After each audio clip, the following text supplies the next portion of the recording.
Engkau Tuhan yang selalu ada dalam setiap langkah hidup kami. Dan kami percaya kalau kami berjalan bersama dengan Tuhan, hidup kami pasti luar biasa. Kalau kami berjalan bersama dengan Tuhan, hidup kami pasti diberkati. Pekerjaan kami pasti diberkati. Bahkan sampai anak cucu kami, keturunan kami, generasi kami, semuanya juga pasti diberkati Tuhan. Terima kasih Tuhan dengan ucapan syukur di tempat ini siang hari Tuhan.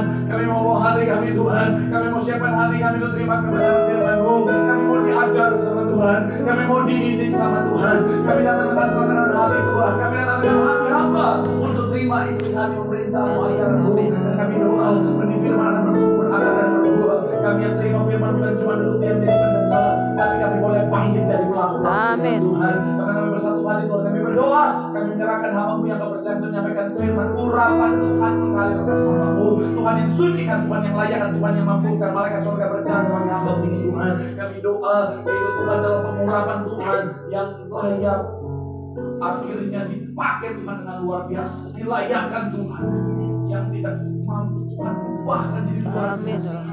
Karena percaya Tuhan, Tuhanlah sumber segala-galanya. Sehingga benar-benar Tuhan, semua yang hadir, semua yang Tuhan percaya untuk dilayani, semuanya diberkati dengan sempurna. Isi hati-Mu yang disampaikan, segala kemuliaan-Nya buat Tuhan. Mari yang siap diberkati dengan surga, kita sama-sama kita katakan amin. Terima kasih untuk setiap rekan yang sudah mulai dengan luar biasa. Dan dari mimbar ini saya mau sampaikan salam damai sejahtera. Shalom. Sekali lagi shalom. Haleluya. Dalam Tuhan ada sukacita. Amin. Dan di mana ada sukacita pasti ada senyuman di wajahnya. Boleh sama-sama pegang senyuman dulu. Jumpai kanan kiri depan belakangmu, katakan mari bersukacita dalam Tuhan. Minimal 2-3 orang kiri kanan depan belakang dengan senyuman yang paling manis. Sukacita Tuhan luar biasa tercurah bagi setiap kita. Dan saya senang bisa jumpa saudara. Saya melihat semangat yang luar biasa, kesetiaan yang luar biasa. Saya mau bilang saudara, orang yang semangat setia cari Tuhan, janji Tuhan hidupnya anak cucunya pasti diberkati. Sekarang kita tepuk tangan yang paling meriah buat Tuhan. Sama-sama bilang sama saya, aku pasti diberkati Tuhan. Anak cucuku pasti diberkati Tuhan. Bilang kanan kirimu, kamu juga pasti diberkati Tuhan. Bilang sama yang ngomong semangat. Tepuk tangan sekali lagi yang paling meriah buat Tuhan. Haleluya. Yuk langsung saudara, bawa kita angkat Alkitab kita. Alkitab juga boleh, Alkitab juga boleh. Yang nggak bawa kita angkat tangan juga boleh. Sama-sama dengan iman percaya. Sama-sama kita katakan dalam nama Tuhan Yesus. Aku percaya Alkitab ini adalah firman Tuhan. Setiap kata kalimatnya sanggup memberkati aku. Dan hari ini aku pasti diubahkan. Aku pasti dipulihkan dalam nama Tuhan Yesus. Sama kita katakan amin. Sama-sama kita buka, kita bilang Markus pasal yang ke-11 ayat 7 sampai ayatnya yang ke-11. Kita akan baca bergantian, saya 7 saudara 8 kita gantian. Ayatnya yang ke-11 kita akan baca sama-sama. Markus pasalnya yang ke-11 ayat 7 sampai 11 yang sudah di sana boleh bilang aku diberkati Tuhan. Haleluya. Ayat yang ke-7 demikian firman Tuhan. Lalu mereka membawa keledai itu kepada Yesus dan mengalasinya dengan pakaian mereka. Kemudian Yesus naik ke atasnya. Ayat yang ke-8 silakan. Banyak orang yang menempatkan pakaiannya di jalan. Ada pula yang menyebarkan ranting-ranting di jauh. Mereka ambil dari lalu.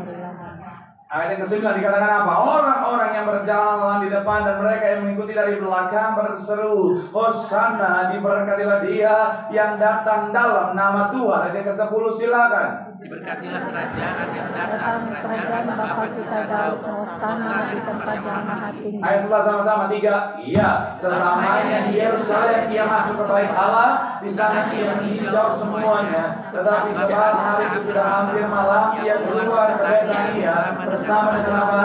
Ke-12 muridnya. Nah, ini kisah di mana saudara? Beberapa waktu sebelum akhirnya Tuhan Yesus ditangkap saudara, dan kita akan merayakan nanti kira-kira di bulan April saudara tentang Paskah saudara. Dan bicara tentang kisah ini saudara, ini kisah ketika Tuhan Yesus masuk ke Yerusalem saudara. Dan ketika saya belajar lebih dalam saudara dan apa yang Tuhan bukakan dalam hati saya saudara, ada banyak pelajaran berharga dari kisah ini saudara, yang kalau saudara pahami dan saudara praktek dalam kehidupan saudara dan saya, akhirnya kita bisa mencapai rancangan Tuhan yang indah, akhirnya kita pasti luar biasa. Makanya itu sama-sama kita akan bahas hari ini dalam judul khotbah, pelajaran berharga dari kisah Tuhan Yesus masuk ke Yerusalem. Sama-sama bilang sama saya, pelajaran berharga. Sama-sama bilang sama saya, dari kisah Tuhan Yesus masuk ke Yerusalem. Haleluya. Doa saya sekali lagi, menurut firman hari ini, saudara yang hadir semuanya diberkati dengan sempurna. Tepuk tangan yang paling meriah dulu buat Tuhan. Haleluya. So, apa pelajaran berharga dari kisah ini, saudara? Ketika Tuhan Yesus masuk ke Yerusalem, yang pertama saya mencatat adalah bicara tentang kerendahan hati. Sama-sama bilang sama saya, kerendahan hati. Sama-sama bilang sama saya, rendah hati. Coba kita buka saudara ayat 1 dan 2. Saudara bisa tandai Markus pasal yang ke-11 ini, karena kita akan kembali ke sana sepanjang pembahasan kita. Yuk, ayat 1 dan 2 yang sudah di sana boleh bilang, aku diberkati. Sama-sama kita baca. 3, iya. Ketiga, dekat dan Betania yang terletak di Bukit Zaitun, Yesus menyuruh 2 orang ayat yang kedua dengan pesan, pergilah. Pada waktu kamu masuk di situ, kamu akan apa? Yang belum pernah dimenangi orang, lepaskanlah itu dan sekali lagi yang kedua dikatakan apa? 3, iya, dengan pesan pergilah ke kampung yang di depanmu itu. Pada waktu kamu masuk di situ, kamu akan segera menemukan apa? Seekor keledai muda terhambat yang belum pernah ditunggangi orang. Lepaskanlah keledai itu dan bawalah kemari. Saya selalu melihat kondisi pada saat itu, Tuhan Yesus sangatlah viral, saudara. Kalau bahasa zaman sekarang, saudara, dalam keadaan viral lagi sangat terkenal sekali, saudara. Dan kalau saudara pelajari kisahnya pada saat itu, Tuhan Yesus sangat disegani, Tuhan Yesus sangat dihormati oleh karena pelayanannya luar biasa, oleh karena karya mujizat kesembuhannya, oleh karena segala macam hal yang luar biasa yang Tuhan Yesus lakukan dalam pelayanannya di dunia, saudara. Dan pada saat itu sekali lagi, saudara, Tuhan Yesus sangat terkenal, sangat dikagumi, sangat dihormati, sangat viral, saudara. Nah, tapi begitu, saudara, yang menarik adalah ketika Tuhan Yesus mau masuk ke Yerusalem, Tuhan nggak minta murid-muridnya untuk cari yang bisa dibilang, saudara, alat transportasi atau alat transportasi yang mewah, yang megah. Yang diminta adalah apa? Cari keledai, saudara. Saya mau bilang, saudara, pada waktu itu keledai dipandang kurang keren, saudara. Saya mau bilang dengan senang hati, kalau saya mau compare misalnya dengan keadaan saya dengan senang hati, saudara. Hari-hari kalau Tuhan percayakan saya misalnya pelayanan ke satu daerah misalnya, saudara, ada orang-orang baik yang selalu bilang sama saya, Pak, tenang aja Pak, Bapak butuh apa kami siapkan. Mulai dari bandara Bapak datang, sambut semuanya Pak, sampai kendaraan jemputan, hotel dan semua, butuh pelayanan, butuh pulang semua, kami siapkan semuanya. Itu baru saya itu, dengan sangat hati, maksudnya pendeta industri ini, saudara, yang bukan siapa-siapa. Apalagi Tuhan Yesus, betul ya? Saya aja bukan siapa-siapa, ada orang yang seperti itu. Apalagi Tuhan Yesus pada saat itu sangat terkenal, sangat viral, sangat dikagumi dengan segala hal yang luar biasa dalam pelayanan dia. Saya mau bilang, saudara, sangat bisa Tuhan suruh murid-muridnya untuk masuk ke Yerusalem, cari orang untuk apa? Siapkan kendaraan yang terbaik, betul ya? Kereta yang paling mewah sekalipun, saya percaya ada orang yang mau menyediakannya, saudara. Tapi saya mau bilang, saudara, Tuhan minta mereka cari keledai yang secara kacamata manusia yang ada keren-kerennya sama sekali. Karena Tuhan yang mau mengajarkan satu hal, itu apa? Bicara tentang kerendahan hati. Mau bilang, saudara, ini mengingatkan setiap kita. Kenapa? Karena percaya nggak percaya, sadar nggak sadar, saya pernah bahas ini, saudara. Setiap orang punya benih kesombongan, saudara. Dan kalau kita nggak jaga ini, kalau kita kasih makan ini, saudara, ini akan jadi besar dan akhirnya bisa menjadi bahaya bagi setiap kita. Makanya belajar ketika kita ingat kisah ini, ketika kita ingat Tuhan kita yang luar biasa, kita akhirnya harusnya sadar bahwa apa? Kita sebagai anak Tuhan harus rendah hati, katakan amin. Tuhan yang mulia rela jadi manusia. Saya mau bilang, saudara, karena kerendahan hati yang luar biasa, dia turun dari tahtanya yang mulia untuk apa? Lahir di kandang yang hina. Itu bicara tentang kerendahan hati yang luar biasa. Tuhan bisa saja lahir di istana, tapi dia lahir di kandang yang hina. Bicara tentang apa? Kerendahan hati yang luar biasa. Jadi anak Tuhan, ingat Tuhan harus rendah hati. Jangan ada kesombongan. Jangan kau kasih makan kesombongan. Saya mau bilang, saudara, kesombongan awal mula dari kejatuhan, saudara. Kalau saya boleh ambil beberapa statement dari tokoh-tokoh Kristen yang luar biasa, saudara. Contohnya C.S. Lewis, dia bilang begini, saudara, kesombongan adalah kejahatan rohani yang besar. Sekali lagi, kesombongan adalah kejahatan rohani yang besar. Quotes-nya ada di layar, tapi hanya orang beriman yang bisa melihatnya, saudara. Haleluya. Kemudian Santo Agustinus juga bilang begini, saudara, kesombongan adalah akar dari segala dosa. Sekali lagi saudara, kesombongan adalah akar dari segala dosa. Ketika mulai ada kesombongan, maka itu akan menjadi akar awal mula segala dosa. Makanya Lucifer dibuang. Kenapa? Karena kesombongan sudah menguasai hatinya. Anak Tuhan, ayo jangan sampai ada kesombongan, saudara. Tuhan saja rendah hati, nah siapa kita terus mau sombong, saudara? Banyak orang, mohon maaf ya, baru diberkati dikit, baru sukses dikit, sombongnya bukan main, saudara. Darah Yesus sudah arogannya luar biasa. Makanya nggak heran ada banyak orang, saudara, nggak sampai pada rancangan Tuhan yang besar untuk diberkati secara maksimal. Kenapa? Karena baru diberkati dikit udah sombongnya bukan main, baru sukses dikit udah sombongnya bukan main. Akhirnya apa? Baru di level biasa langsung Tuhan cabut lagi untuk mengajarkan dia tentang kerendahan hati, saudara. Ada orang terlalu kuat yang nggak bisa Tuhan rendahkan karena kesombongannya, saudara. Saya banyak melihat dalam perjalanan kehidupan saya, ada banyak orang hebat, luar biasa. Tapi ketika mulai ada kesombongan, dengan mudahnya Tuhan cabut semuanya untuk mengajarkan dia tentang kerendahan hati. Tapi nggak ada orang yang terlalu lemah, nggak ada orang yang terlalu rendah sehingga Tuhan nggak bisa angkat dia untuk kemuliaan nama Tuhan. Kemudian saudara, ayo jangan ada kesombongan. Tetap rendah hati. Supaya apa? Janji Tuhan, kalau kita rendah hati, kita rendahkan diri kita di hadapan Tuhan, Tuhan angkat naik dan Tuhan berkati dengan luar biasa. Tepuk tangan yang paling meriah buat Tuhan. Bilang sama kanan kirimu, rendah hati. Bilang sama yang ngomong, jangan sombong. Bilang sama yang ngomong, lu juga jangan ngomong doang. Tepuk tangan yang paling meriah buat Tuhan. Haleluya. Yang kedua, apa pelajaran berharga dari kisah masuk ke Yerusalem ini, saudara? Yang kedua adalah bicara tentang kedamaian. Sama-sama bilang sama saya kedamaian. Sama-sama bilang sama saya tentang kedamaian. Haleluya. Ayat yang ketujuh, sama-sama kita baca ayatnya. Yang ketujuh, yang sudah di sana boleh bilang, aku diberkati Tuhan.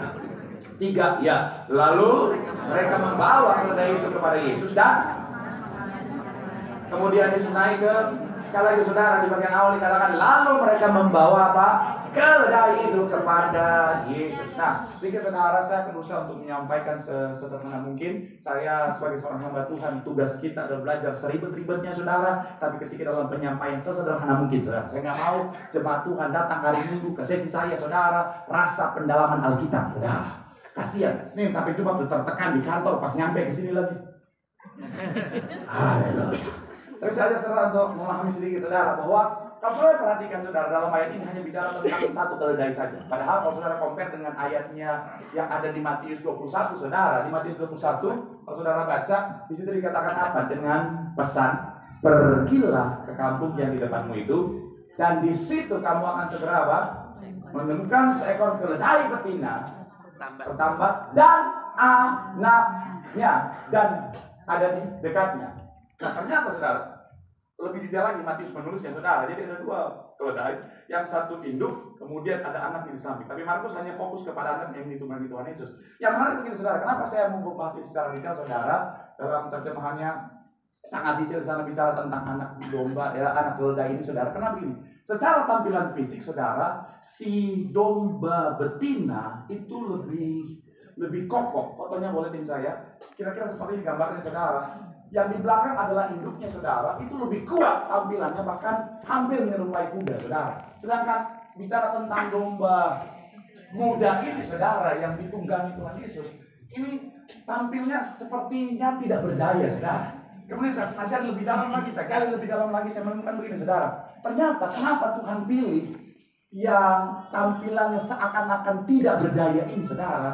Karena yang pertama adalah Tuhan memang bicara tentang kerendahan hati tadi. Yang kedua, karena Tuhan sementara membawa pesan kedamaian, karena Dia adalah Raja Damai. Karena keledai ternyata punya makna, salah satunya adalah soal kedamaian. Kenapa? Karena keledai nggak pernah dipakai dalam peperangan. Yang dipakai dalam peperangan itu kuda dan unta, saudara. Nggak pernah dalam sejarah keledai dipakai dalam peperangan. Saudara bisa bayangkan, Jenderal Timing misalnya, dia mau berperang tapi naik keledai. Di atas keledai dia bilang, serbu!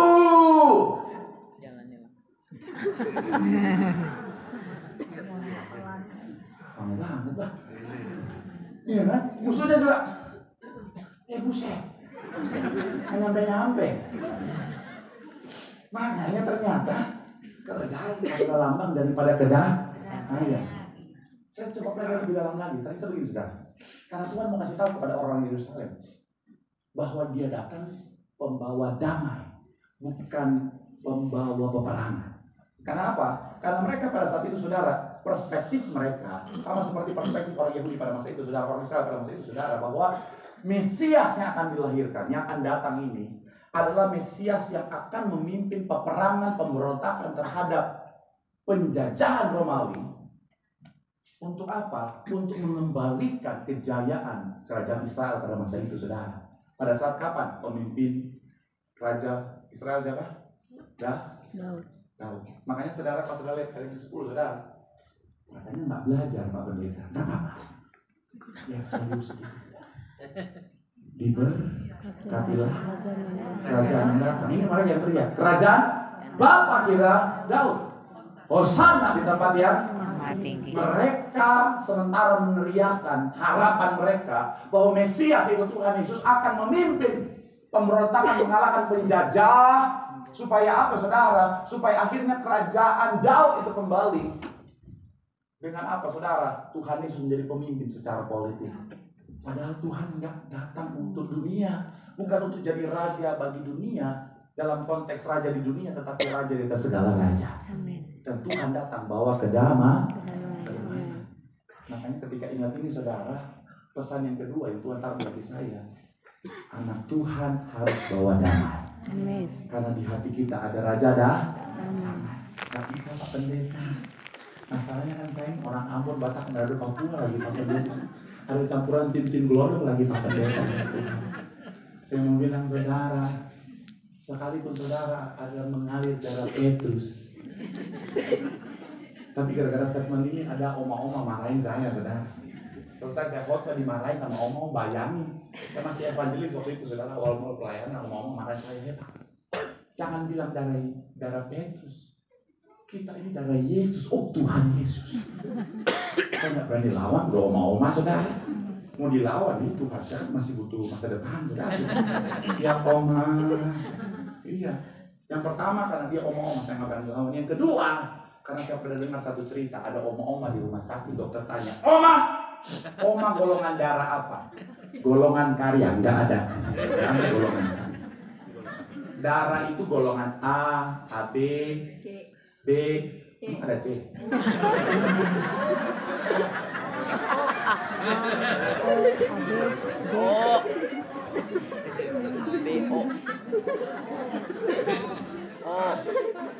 Saya baru tahu. Mungkin. Apa tuh darah C? Itu darah asem gitu. A, AB, B, O. Itu oma. Oh ya udah, tulis aja dokter di situ. Darah Y. Hei. Y. Oh darah Y. Nggak ada darah Y, hey, dokter. Dokter mau lawan tuh darah Y sudah menembus darah oma. Haleluya. Tapi dokternya ternyata adalah jemaat SCBD jam 2 ini sudah.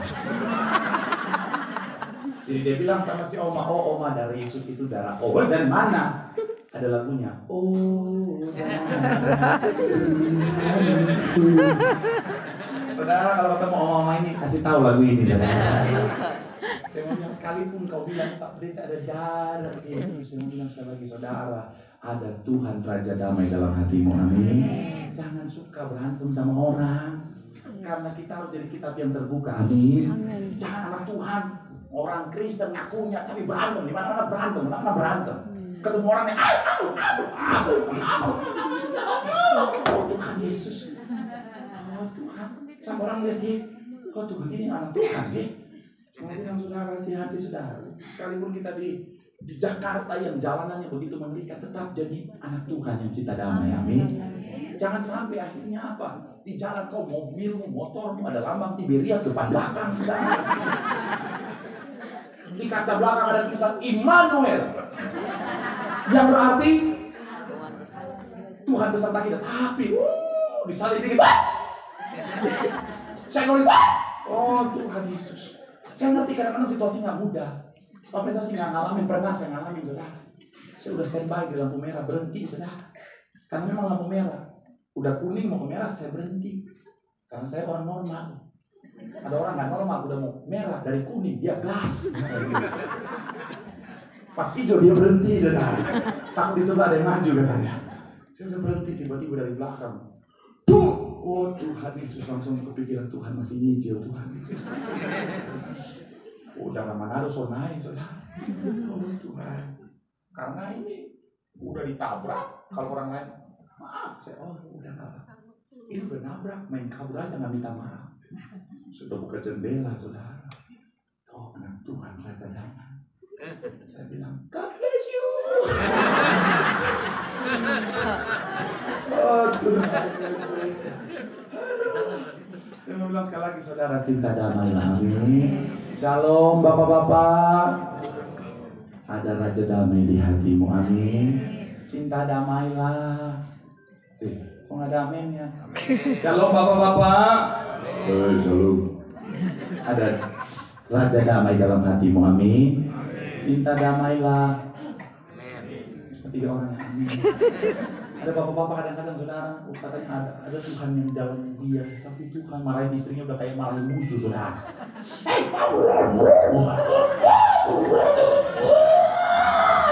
Yesus. Oh Tuhan, dulunya bilang kaulah cintaku, harapanku, duniaku. Ternyata dunia dalam berita, saudara. Oh Tuhan. Saya mau bilang Pak ya, cinta damailah, amin. Apalagi sama istrimu. Sebagai suami kau harus menjamin kedamaian hati istrimu. Betul ibu-ibu?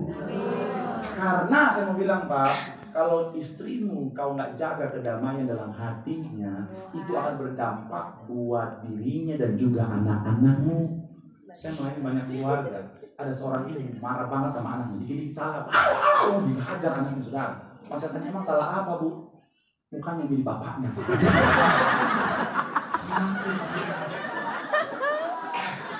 Ya, betul. Saya mau bilang Pak, kalau kau sayang anakmu Pak, sayangi istrimu. Betul ibu-ibu? Pelakunya banyak di sini Pak. Iyalah, lagian berkat suami tergantung doa istri. Sayangi Pak. Supaya apa ketika dia berdoa, Tuhan, suamiku luar biasa. Dia laki-laki terbaik dalam hidupku. Tuhan berkati dia. Tingkap langit terbuka tercurah dalam hidupmu, amin. Tapi coba kalau kau jahat sama istrimu, kau nggak cinta damai, sedikit bawa genderang perang buat istrimu, Pak. Istrimu berdoa, Tuhan, udah keterlaluan banget suami saya, Tuhan. Aku berdoa, Tuhan, proses ya, Tuhan, proses. Lakukan caramu, Tuhan. Suaminya dipotong, terima kasih, Tuhan. Pak, dari ketawa istri-istri kelihatan, Pak. Dia doa begitu, Pak. Shalom ibu-ibu. Halo. Cinta damai, amin. Jangan suami-suami kasihan pulang rumah lu kamu marah itu.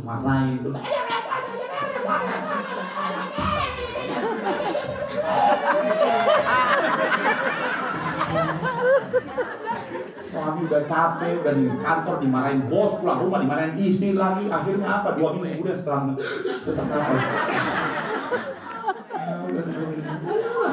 Saya mau bilang Bu, istri adalah sumber sukacita dalam rumah tangga, betul? Ya, jadi bawalah damai. Jadi istri itu yang bawa surga buat suamimu, amin. Jangan suami udah gak mau lagi di rumah.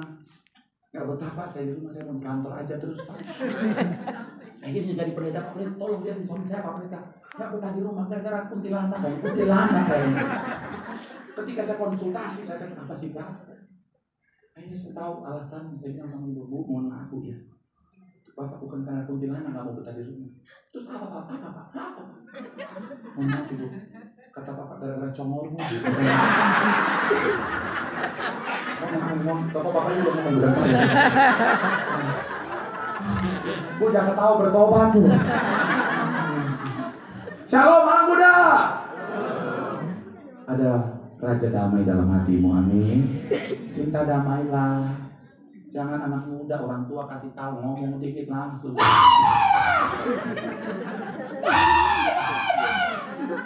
Orang tua kasihan loh. Udah kerja susah payah dibentak-bentak anak, itu orang tua sakit hati loh. Betul orang tua?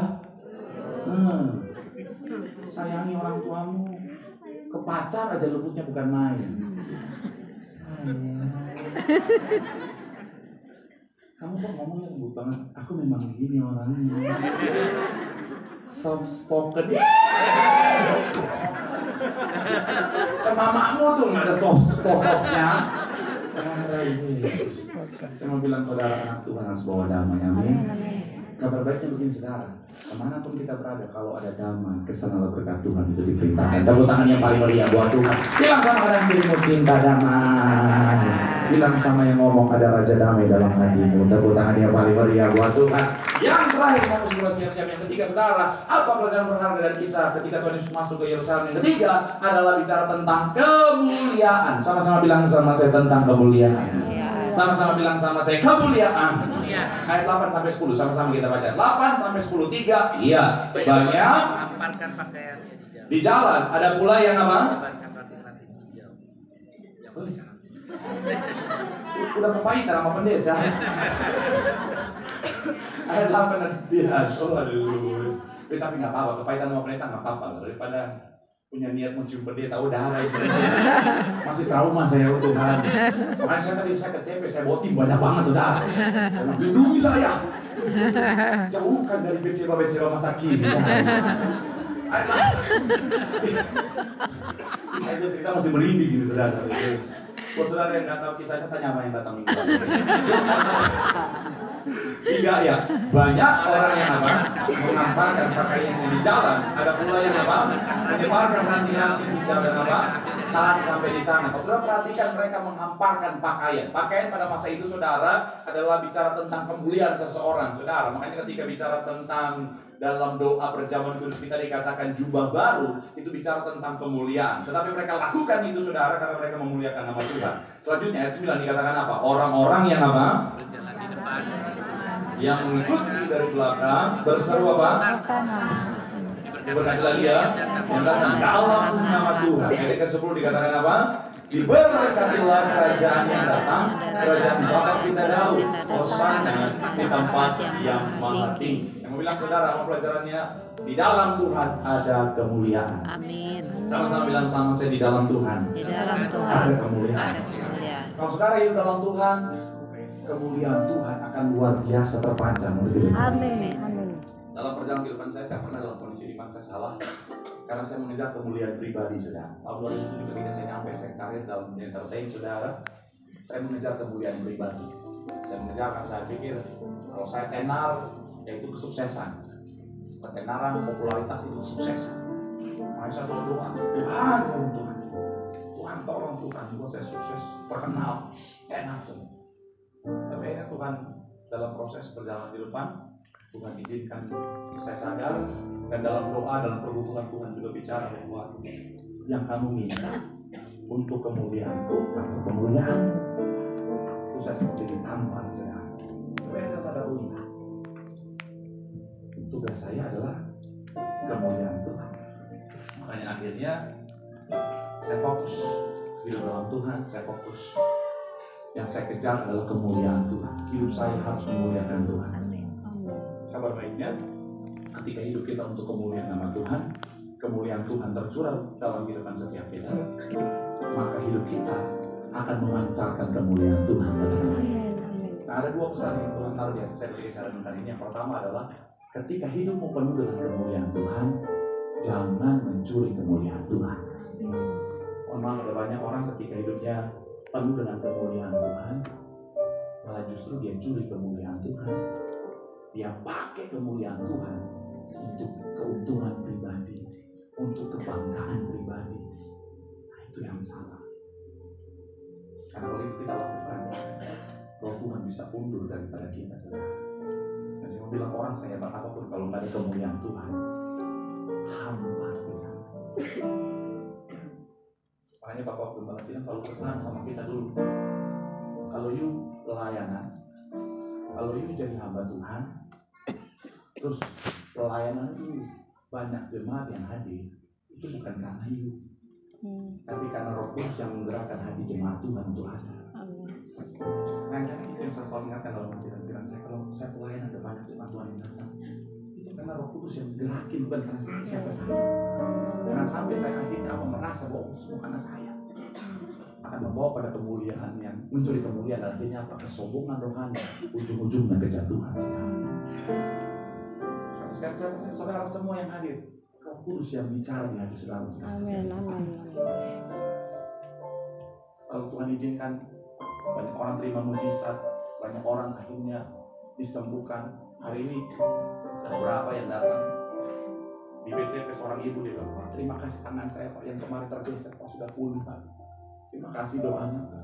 Saya bilang, bukan saya. Ibu sembuh karena kuasa Tuhan, bukan saya. Saya cuma hamba Tuhan, gak bisa apa-apa. Saya gak punya kuasa apa-apa. Kalau ibu boleh sembuh, semua karena kuasa Tuhan. Kembalikan itu untuk memuliakan nama Tuhan. Seorang ibu di Alam Sutra, Pak, terima kasih Pak, minggu lalu paru-paru saya lupa. Sekarang udah sembuh Pak, terima kasih Tuhan. Bukan saya Bu. Jadi kesaksian kemuliaan Tuhan, bukan saya. Saya cuma kalah. Karena saya gak mau mencuri kemuliaan Tuhan. Jadi kalau hari saudara hidupmu penuh dengan kemuliaan Tuhan, jangan curi kemuliaan Tuhan. Tetap satu-satunya pribadi yang harus dipermuliakan dalam hidupmu hanya Tuhan saja. Amin. Bilang sama kanan kiri, kemuliaan bagi Tuhan. Tepuk tangan yang paling meriah buat Tuhan. Dan yang terakhir, ketika kemuliaan Tuhan ada atas hidupmu, hidupmu pasti luar biasa. Tapi jangan kaget kalau ada yang iri, ada yang insecure dengan hidupmu yang memuliakan luar biasa itu. Tuhan Yesus ketika masuk kan, kemuliaan luar biasa terpancar. Banyak orang yang senang, ada orang-orang yang insecure, ketakutan, dan akhirnya punya rancangan jahat buat Tuhan Yesus. Daud ketika dia pada Tuhan dalam pengurapan yang luar biasa itu, memancarkan kemuliaan Tuhan, dia dipuji, Daud berlaksa-laksa. Saul insecure, punya rancangan jahat. Daniel dalam hidupnya yang dalam pengurapan itu, kemuliaan Tuhan dipancarkan. Rekan-rekan sama pejabat insecure, punya rancangan jahat. Tapi dari semua kisah itu kita bisa belajar. Yang pertama, jangan kaget. Jadi nggak usah cari pendeta, nggak usah cari konselor. Pak pendeta kok bisa? Nggak usah. Karena itu wajar, saudara. Ada banyak orang yang nggak jaga hati, yang punya perasaan seperti itu. Yang kedua, jangan takut. Karena kemuliaan Tuhan, artinya ada Tuhan yang besar di dalammu, akan memberikan perlindungan Tuhan. Jangan takut rancangan jahat sekalipun, sambut Tuhan ubah menjadi rancangan berkat. Tepuk tangan yang paling meriah buat Tuhan. Bilang sama kanan kirimu, kemuliaan dari Tuhan untuk Tuhan. Tepuk tangan yang paling meriah buat Tuhan yang diberkati oleh mereka tanganmu. Tepuk tangan saudara-saudara yang paling meriah buat Tuhan. Haleluya. Kemuliaan bagi Tuhan di tempat maha tinggi. Kau Raja diagungkan dan dipuji.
Tuhan sudah disampaikan. Biar kiranya Tuhan yang sempurnakan di hati setiap jemaat. Amin. Supaya sempurnalah sukacita mereka. Amin. Sempurnalah berkat mereka. Amin. Percaya setiap kami hidup dalam Tuhan, kemuliaan Tuhan. Kami kembalikan semua kemuliaan bagi Tuhan. Oleh kemuliaan Tuhan terpancar di depan setiap kami, banyak jiwa dimenangkan. Nama Tuhan dipermuliakan. Hamba doa dan ibadah Tuhan bagi setiap jemaat Tuhan. Apapun masalah, tantangan, sakit, penyakit, persoalan di kehidupan, kami percaya pemulihan Tuhan pasti dinyatakan. Amin. Tidak pernah terlambat, tapi pasti datang tepat pada waktunya. Amin. Ucap berkat, anak cucu kami pintar, cerdas, bersih, juara punya masa depan yang luar biasa. Kami nyerahkan Tuhan tempat Tuhan berkati banyak jiwa yang menangkan kemuliaan nama Tuhan.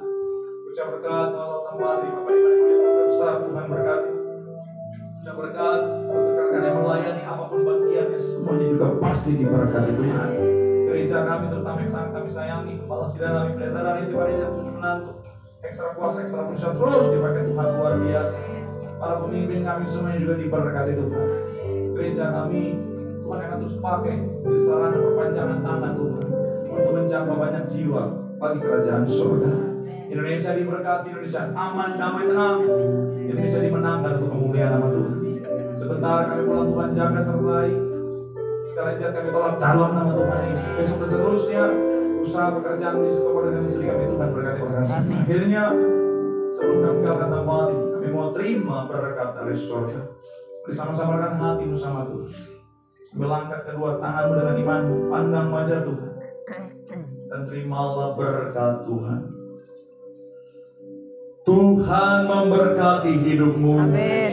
Tuhan memberkati pekerjaanmu. Amin. Tuhan memberkati kesehatanmu. Amin. Tuhan memberkati anak cucumu. Amin. Sepanjang tahun dan seterusnya tahun berkat, tahun pemulihan.